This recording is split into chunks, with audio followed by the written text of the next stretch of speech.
For today's art project, all you need is a regular pencil and a piece of white paper. Hi class, it's Mrs. Latinsky. I'm here at the beach in Oregon, and I thought I'd show you some of our inspiration for today's art project. We've got one right here, and here's another one, a pretty clamshell. These are three different kinds of clamshells. We're finding all kinds of beautiful shells on the beach, and you know, shells are great for studying art because there's so many intricate little lines and shading that we can do with a pencil. One of the famous artists who did a lot of sketching of shells, specifically shells you find on the beach that are fossils, fossilized shells of ancient kinds of sea life.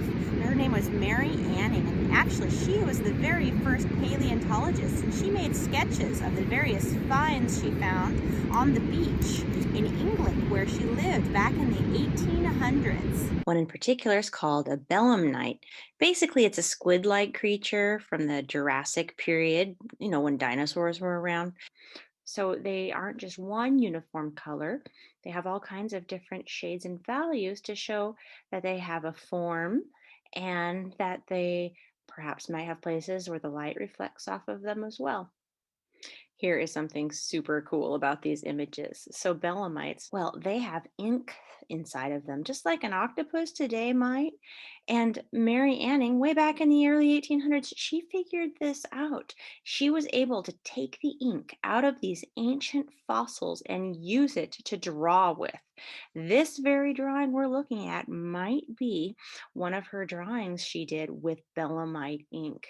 Now, what might look like a normal clamshell right here is actually a fossil. In between here is not just sand, it is rock. Over the years and pressure, this clamshell has become a fossil. And Grace did some great sketches too. She even sketched what she thought the sea creatures would look like if they were alive today, which I thought that's fun. Different snail shell, and there's a clamshell.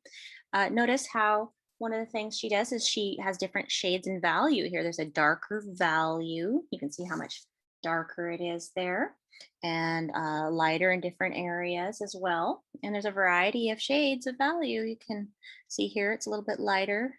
In Lizzie's sketchbook drawing of our findings for the limpet shell, she has quite a variety of different values, and she can use the value and different value shading to create that form of that shell. So just like Mary Anning did with her finds on the beach, we're going to sketch a shell. It may not be a fossil shell what you find, but I'm going to show you how to draw a clamshell, one with got the scallops, and how to do some value shading to make this clamshell look like it has a form and a different variety of different values. Okay, so when you're doing a clamshell, what you want to do is first draw the outline of the clamshell. And for me, the easiest place to start is going around that big round part at the top. But then it goes in and curves in and creates this little bump here. And it goes out and connects again. What I like to do is create the depth here by doing a line, a little bit there, a little bit there. Now we're really going to use these lines and our shading to create a form here. And we're going to have to make these lines go at an angle so that they follow the same lines of the shell. Do you see all these big lines? We're first going to do the vertical lines, okay? And you just start at the bottom, you go to the top. And the ones in the middle pretty much go just fairly straight. But as you go out, they start curving more and more. But you'll notice there's also horizontal lines that go side to side, just like this. There's one here at the bottom, and this one, it just goes kind of down a bit. And this one goes, arches up, and there's a lighter one here. And there's a few of them, but they start getting really faint as you go up the shell. So I'm not gonna do too many of them.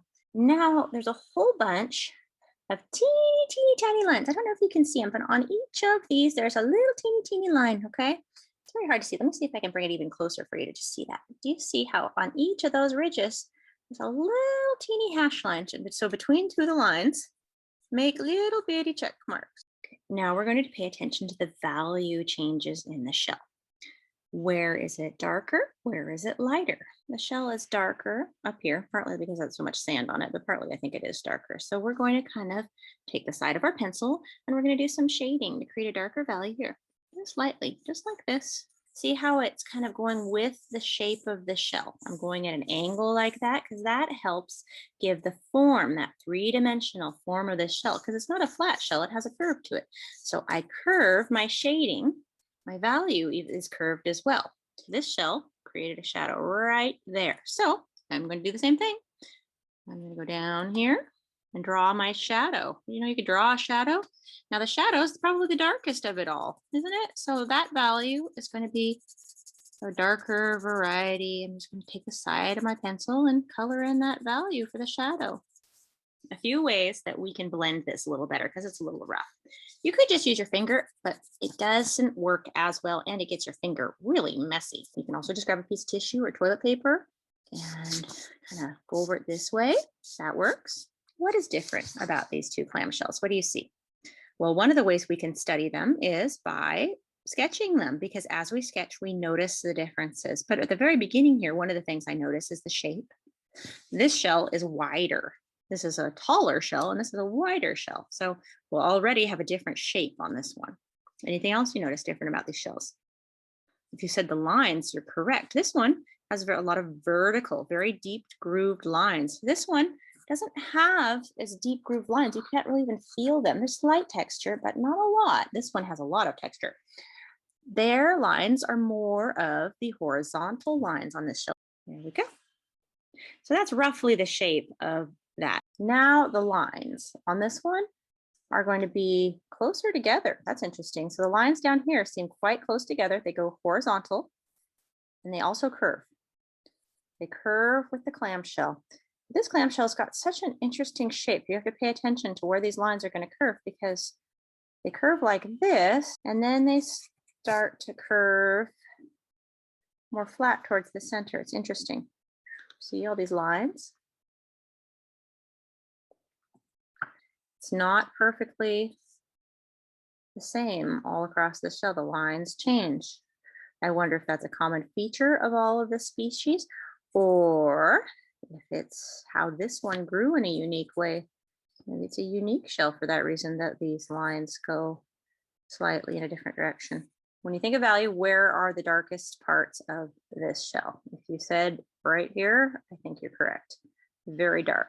I suppose if you're drawing this part, this would be really dark, but I'm not including it because I don't want to.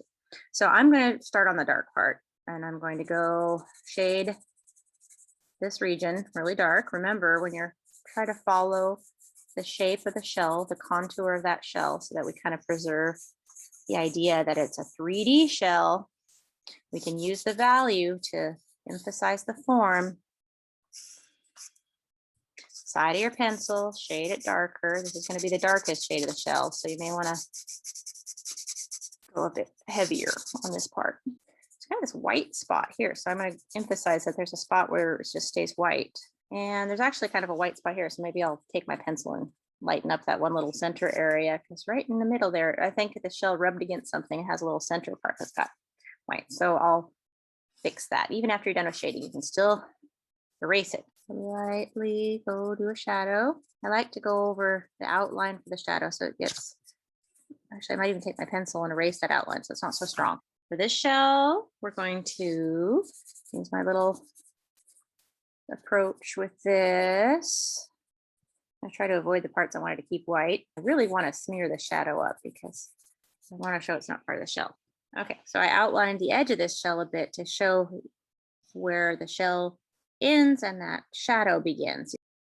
And I encourage you, when you go to the beach, find clamshells and make drawings of them for your own journal and mark down the day and the place you found them, and be your own scientific journal, just like Mary Anning did. Here's the actual clamshells next to them.